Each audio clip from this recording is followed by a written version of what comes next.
Yo mga kamukbang, nandito na naman yung tropa nyo mahilig magmukbang. So for today's video mga kamukbang, magluluto para tayo ng sinigang na hipon with tahong. So yun mga kamukbang, nandito na rin po ako sa may Milis Dagupan mga kamukbang. Ang daming pwedeng mabiling isda dito mga kamukbang at fresh na fresh. 24/7 nga palang palengke namin dito mga kamukbang. At anytime pwede po kayo mamalingki dito at mamili ng mga fresh na isda mga kamukbang. Nakabili na rin po ko ng hipon at tahong mga kamukbang. Hindi ko alam kung ano maging kalalabasan nitong niluluto ko ngayon mga kamukbang. Bilisang lutuan lang to mga kamukbang. Hugasan lang natin para mabawasan yung lansa mga kamukbang. Sa totoo lang mga kamukbang, hindi ko talaga alam magluto mga kamukbang. Natuto lang ako ngayon mga kamukbang nung nakapag-asawa na ako. Dahil kailangan natin matuto sa mga gantong gawain mga kamukbang. At shout out na rin mga kamukbang sa mga kabataan dyan kapag inutusan kayo ng mga magulang nyo magluto mga kamukbang.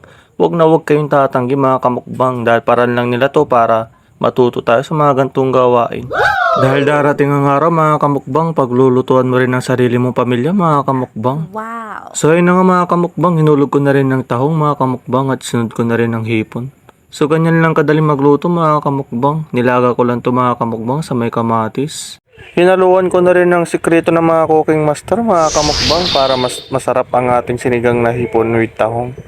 At syempre mga kamukbang, lagyan na rin natin ng konting asin. Nilagyan ko na rin ng okra mga kamukbang para lumapat ng konti ang ating sinigang na hipon with tahong. At lagyan ko na rin ng sili.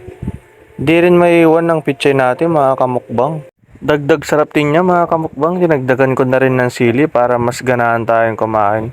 So yun na nga mga kamukbang, after 20 minutes mga kamukbang, luto na rin na natin sinigang na hipon with tahong.